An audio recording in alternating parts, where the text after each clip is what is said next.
تھا کہ فنڈ کو استعمال کر کے ہی یہ سڑک یا سرکاری عمارت بنائی گئی ہے، جبکہ وہ سڑک کچھ دن بعد ہی ٹوٹنا شروع کر دیتی اور عمارت تو ایسی دکھائی جاتی جیسے ابھی لوگوں پر گر پڑے گی۔ وہ دن رات محنت کر کے پیسہ کما رہا تھا، لیکن دھوکے سے۔ اس کی بیوی کو اس کے متعلق کچھ بھی علم نہیں تھا، نہ وہ پوچھنا گوارا کرتی تھی، کیونکہ وہ ایک اونچے خاندان کی ایک بدتمیز چہیتی بیٹی تھی۔ اس کے گھرانے اور یوسف کے گھرانے میں زمین آسمان کا فرق تھا۔ وہاں وہ آرائش کے ساتھ شہزادیوں کی زندگی گزارتی تھی، جہاں آ کر اسے تھوڑا مشکل وقت دیکھنا پڑ رہا تھا۔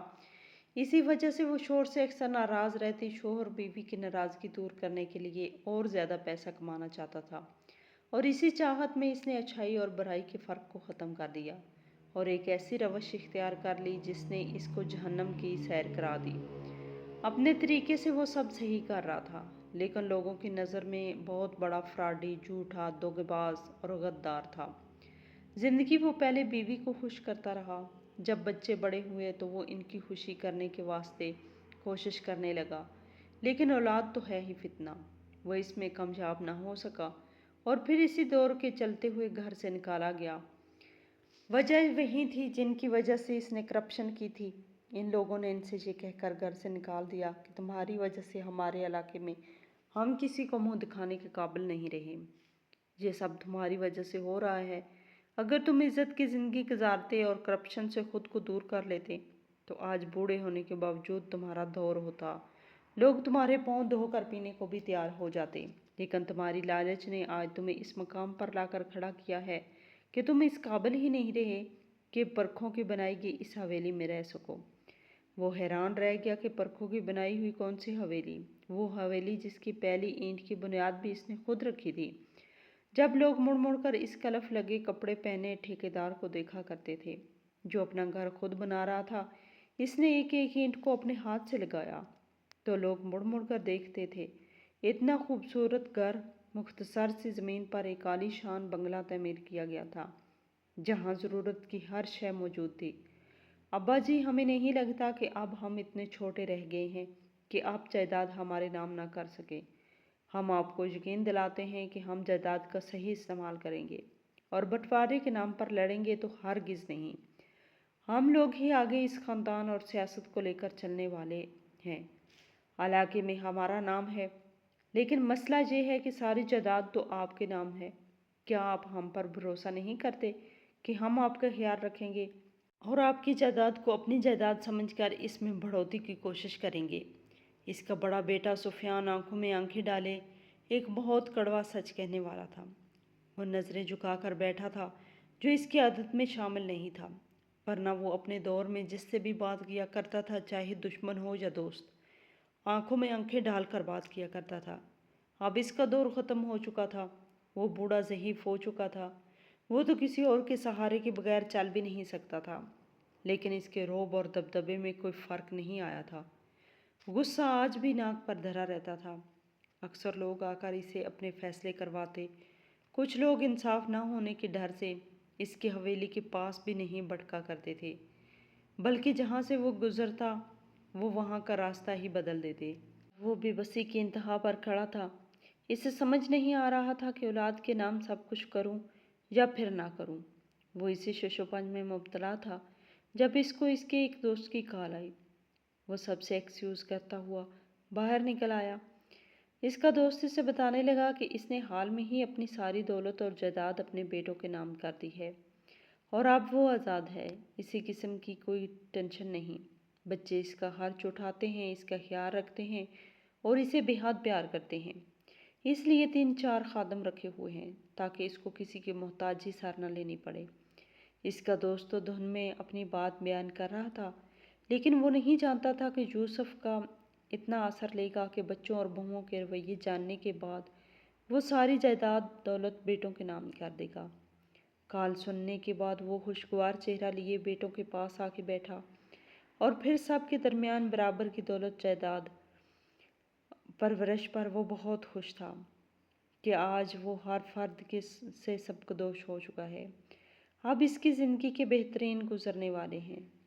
ساری زندگی وہ باہر بھاگ دوڑ کرتا رہا، صرف دوسروں کو فائدہ پہنچانے کے لیے۔ اب دوسرے اس بات کے لیے کوشاں ہوں گے کہ اس کو فائدہ پہنچانے کی کوشش کر سکیں۔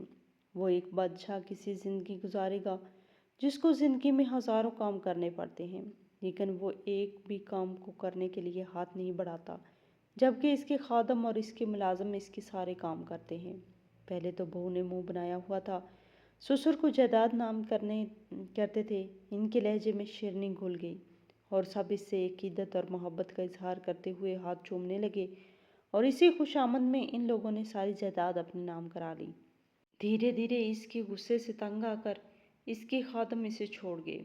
بیٹے تو اس کا حال دریافت کرنا بھی مناسب نہ سمجھتے، وہ لوگ تو بس باپ سے جان چھڑوانا چاہتے تھے، وہ سب ایک دوسرے سے علیحدہ نہیں ہونا چاہتے تھے، اسی حویلی میں رہنا چاہتے تھے۔ ان کے بچے بڑے ہو رہے تھے، باپ کا کمرہ انہوں نے یہ کہہ کر خالی کرا دیا کہ ان کے بچوں کو سخت ضرورت ہے۔ اس کمرے کی بچوں کے چہرے دیکھ کر اسے معلوم ہوا کہ وہ اسے گھر سے نکالنا چاہتے ہیں۔ اب اس کے بعد یا فیصلے کی کوئی اہمیت نہیں رہی، اس کا بولنا بھی فضول ہے۔ پہلے تو اسے حویلی کے وسیع مہمان خانے میں رکھا گیا اور اس کو کہا گیا کہ 1-2 مہینے اس نے وہاں کا پوتے کی شادی پر اسے مہمان خانے سے اسٹور روم میں شفٹ کر دیا گیا۔ وہ منع کرتا رہا لیکن کوئی بھی اس کو سننے کے تیار نہیں تھا۔ سب اپنے اپنے کاموں میں مصروف تھے، شادی والا گھر تھا، ہر طرف گانے بج رہے تھے، مختلف لوگ رقص کر رہے تھے، اس کی کسی کو بھی پرواہ نہیں تھی۔ شادی کے بعد بیٹوں نے جا کر معلوم کیا کہ باپ کس حالت میں ہے۔ اس کے دونوں ملازم اسے چھوڑ کر جا چکے تھے، وہ تو کسی کو بتانے کو بھی قاصر تھا کیونکہ وہ ٹانگوں سے معذور ہو چکا تھا اور رو رو کر آوازیں دیتے تھک چکا تھا۔ لیکن موسیقی کے اس شور میں لوگ بھلا چھت پر بنے ایک اسٹور میں سے آواز کہاں سے آنی تھی؟ وہ کئی دن کا معذور انسان فرش پر گرا پڑا تھا، کئی دن واش روم یا باتھ روم نہ جانے کی وجہ سے اس کی حالت بہت زیادہ خراب تھی۔ کمرے میں ہر طرف بدبو پھیلی ہوئی تھی، کوئی بھی اس کمرے میں جانا پسند نہیں کرتا تھا، سب دور سے ہی اس بوڑھے کو تکلیف میں دیکھ رہے تھے۔ اس کا بڑا بیٹا جو اب سیاست میں اپنی دھاک بٹھا چکا تھا، وہ آگے بڑھا اور باپ کو کہنے لگا، آپ کے ملازم کہاں ہے؟ کیا آپ کے غصے کی وجہ سے وہ آپ کو چھوڑ کر جا چکے ہیں؟ اس کے لہجے میں کیا کچھ نہیں تھا۔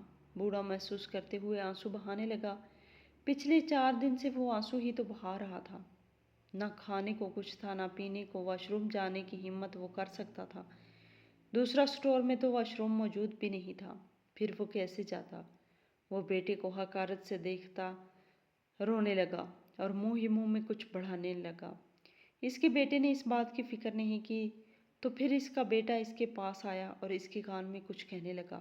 وہ بوڑھا روتے ہوئے وہ مشکل الفاظ ادا کر پایا ہے کہ اگر تمہیں سیاست میں لا سکتا ہوں تو سیاست سے نکال بھی سکتا ہوں، تو اس معاملے پر مجھ پر ایسا انحصار کرتے ہو؟ یہ سن کر بیٹے کو طیش آ گیا اور وہ باپ کو باتیں سنوانے لگا۔ وہ یکدم اس کمرے میں بڑی ہر چیز کی توڑ پھوڑ کر رہا تھا۔ بوڑھا باپ شور کی وجہ سے کان اور آنکھیں بند کرنے کی کوشش کر رہا تھا، وہ حال بھی نہیں سکتا تھا۔ کئی دنوں سے گولیاں نہ کھانے کی وجہ سے اس کی حالت بہت خراب تھی۔ ڈاکٹرز نے سختی سے وہ گولیاں باقاعدگی سے کھانے کا کہا تھا، جبکہ وہ پچھلے 4 دن سے چھوڑے بیٹھا تھا۔ اس کی حالت پہلے سے زیادہ خراب ہو رہی تھی، لیکن بیٹے کو اس بات کی پرواہ نہیں تھی، وہ باپ پر چلا رہا تھا۔ باپ کے پاس ثبوت ہی ثبوت تھے جس میں اس کے بیٹے کی دھاندلی، مکاری، اجاری سب بیان تھی۔ بیٹا کہنے لگا، ہمت ہے تو مجھے سیاست کی کرسی سے ہٹا کر دکھاؤ۔ وہ غصے میں تھا، اسے معلوم نہیں تھا کہ وہ کیا کہہ رہا ہے۔ تبھی وہ بوڑھا باپ ہنستے ہوئے ہمت کرتے ہوئے دیوار کے ساتھ جا لگا اور بیٹے کو کہنے لگا کہ تم نہیں جانتے کہ تم نے جو کیا ہے، میرے پاس اس کا ریکارڈ موجود ہے۔ اگر آج ہی میں مجھے کورٹ میں پیش کر دوں تو کل تمہیں پھانسی کی سزا ہو جائے۔ تم نے جو جرم کیے ہیں تمہیں اس کی سزا تو ملے گی، اور دیکھنا یہ سزا میں ہی دلواؤں گا۔ تو وہ برے راہ پر چلانے والے بھی تھا اور اسے راہ راست پر لانا بھی میرا فرض ہے۔ یہ کہتے ہوئے بوڑھے کی آنکھوں میں آنسو آنے لگے، پھر وہ بیٹے سے منہ پھیر کر بیٹھ گیا۔ بیٹا پہلے ہی باپ سے تنگ تھا، کوئی بھی ملازم اس کی خدمت کرنے کو تیار نہیں تھا کیونکہ سب اسی سے خار کھاتے تھے۔ ایک تو اس کا غصہ ناک پہ دھرا رہتا، دوسرا وہ اتنی گندگی مچاتا کہ صاف کرنا دوبھر ہو جاتا۔ اس لیے کوئی بھی ملازم 3 دن سے زیادہ نہ ٹک پایا۔ بیٹے نے جب باپ کو بلیک میل کرتے دیکھا تو اس نے ملازم کو اشارہ کیا کہ وہ یہاں سے چلا جائے۔ ملازم مالک کی تاکید کرتے ہوئے کمرے سے نکلتے ہوئے لائٹ اور فین آف کرتے ہوئے باہر نکل گیا۔ بوڑھا اندھیرے سے ڈرنے لگا، اس کی حالت بہت خراب ہونے لگی۔ وہ پاگلوں کی طرح چیخنے چلانے لگا، لیکن اس کے بیٹے سفیان کو اس کی پرواہ نہیں تھی۔ وہ باہر آ کر ملازم کو تاکید کرنے لگا کہ بوڑھے کو یہاں سے باہر پھینکوا دو، جہاں اس کا نام و نشان نہ رہے۔ پھر دیکھتا ہوں یہ میرے خلاف ثبوت کیسے پیش کرتا ہے۔ نیا حکم جاری کرتے ہوئے وہ وہاں سے چلا جاتا ہے۔ ملازم افسوس کرتے رہ جاتے ہیں کہ کیسا بیٹا اور باپ ہے۔ ایک دونوں سے 2-4 قدم آگے ہی ہیں اور اسی مقابلے میں وہ اپنے رشتے کے تقدس بھی فراموش کر چکے ہیں۔ لیکن بہرحال بڑے لوگوں کی بڑی باتیں۔ ملازموں نے اس کو اٹھا کر ایک ڈھابے کے پاس بٹھا دیا تاکہ اس کو کچھ کھانے کو کچھ نہ کچھ ملتا رہے، ایسے وہ بھوک سے مار نہ جائے۔ وہ اتنا گندا ہو رہا تھا کہ اس میں سے بہت گندی بو آ رہی تھی۔ ڈھابے والا اسے ڈھابے کے قریب بھی نہیں بھٹکنے دے رہا تھا۔ تبھی اس نے کوڑے کو اپنا مسکن بنا لیا۔ اپنی بیوی کا قتل کرنے والا وہ خود تھا، کیونکہ بڑھاپے میں آ کر وہ اسے برے افعال سے باز رہنے کی تاکید کرنے لگی تھی، جبکہ وہ اس دلدل میں پھنس چکا تھا اور نکلنا نہیں چاہتا تھا۔ اس نے ذرا سا دھکا دیا تھا، لیکن وہ دھکا جان لیوا ثابت ہوا، کیونکہ اس کی بیوی کا سر دیوار سے اتنی شدت سے جا لگا کہ وہ وہیں مار گئی تھی۔ تب اس کا دور تھا، اس لیے اس پر کوئی کیس نہ کیا گیا۔ اس کے سالوں نے اس کے خلاف کام کروانے کی کوشش کی، لیکن وہ کچھ بھی نہ کر سکے، کیونکہ وہ ہائی کلاس سے لو کلاس کی طرف موو ہو چکے تھے۔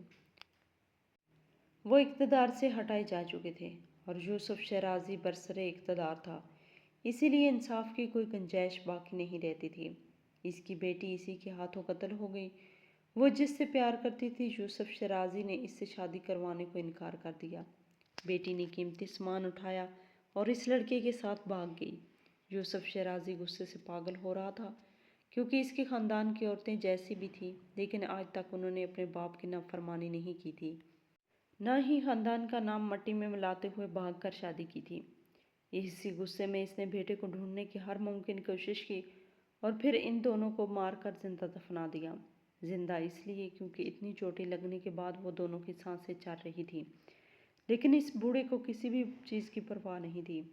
اسے تو اس چیز کا خیال تھا کہ آئندہ آنے والی نسلیں اس واقعے کو یاد رکھیں اور ایسی کوئی بھی حرکت نہ کریں جس سے ان کے خاندان کی عزت خاک میں مل جائے۔ ان کے خاندان کے ماضی میں محبت کو ناکام لکھ دیا گیا تھا اور بوڑھا اس بات پر جشن مناتا رہا۔ اس نے اپنے تمام بیٹوں کی شادی اپنی مرضی سے کی۔ سیاستدانوں کے ہاں شادیاں نہیں ہوتی بلکہ سودے ہوتے ہیں۔ اس نے بھی سودے کر ڈالے۔ بچے جہاں شادی کرنا چاہتے تھے، اس نے وہاں شادی نہیں کرنے دی اور اپنی مرضی۔ نتیجہ یہ نکلا کہ بچے اپنی زندگی سے ناخوش تھے۔ بیٹوں نے تو 2 شادیاں کر رکھی تھی، جبکہ بیٹیاں بے بسی سے ایک کو نبھا رہی تھی۔ ایک کو تو اس نے مار ڈالا تھا، جبکہ دوسری باپ کی فرمانبرداری میں ایک گھٹ پتلی کی زندگی جی رہی تھی۔ کسی بھی معاملے میں اس نے بچوں کی نہ چلنے دی۔ نتیجہ یہ ہوا کہ وہ سب باغی ہو گئے اور باپ سے متنفر ہو گئے۔ وہ باپ سے نفرت کرنے لگے اور اس کا چہرہ دیکھنے کے بھی روادار نہیں تھے۔ بہویں تو ویسے بھی پڑائی تھی، وہ اس کا بھلا کیسے چاہ سکتی تھی؟ انہیں تو بس ڈالر، شہرت، پیسے سے مطلب تھا جو انہیں مل رہی تھی۔ جب وہ بوڑھا ان سب میں رکاوٹ بننے لگا تو ان سب نے مل کر اسے گھر سے نکال دیا۔ حالات یہ تھے کہ آج وہ ایک نوالے کو بھی ترس رہا تھا۔ ساری زندگی اس نے دوسروں کے منہ سے نوالے چھین کر کھائے تھے اور اس چیز کا اسے پچھتاوا شدت سے ہو رہا تھا، لیکن وہ مجبور تھا۔ کیا کر سکتا تھا؟ اور یہ مجبوری اس نے خود خریدی تھی، وہ بھی پیسے دے کر۔ اس کے دور میں ایک دل خراش واقعہ ہوا تھا جس نے لوگوں کو اور زیادہ تھما دیا تھا۔ اس کے دور میں گنڈوں کی فوج جو اس کے ہی پالے ہوئے تھے، وہ سب اس کے ایک اشارے پر کسی کا قتل کرنے کو بھی تیار ہو جاتے تھے۔ جب مالک کی ذرا سی ڈھیل ملی تو وہ پھیل گئے اور اپنی ضروریات پوری کرنے کے لیے انہوں نے کئی لڑکیوں کو اغوا کر ڈالا۔ شہر میں ظلم جب عام ہونے لگا تو شریف لوگوں نے وہ شہر ہی چھوڑ دیا، یا تو بیٹیوں کو قید کر کے گھروں میں بٹھا دیا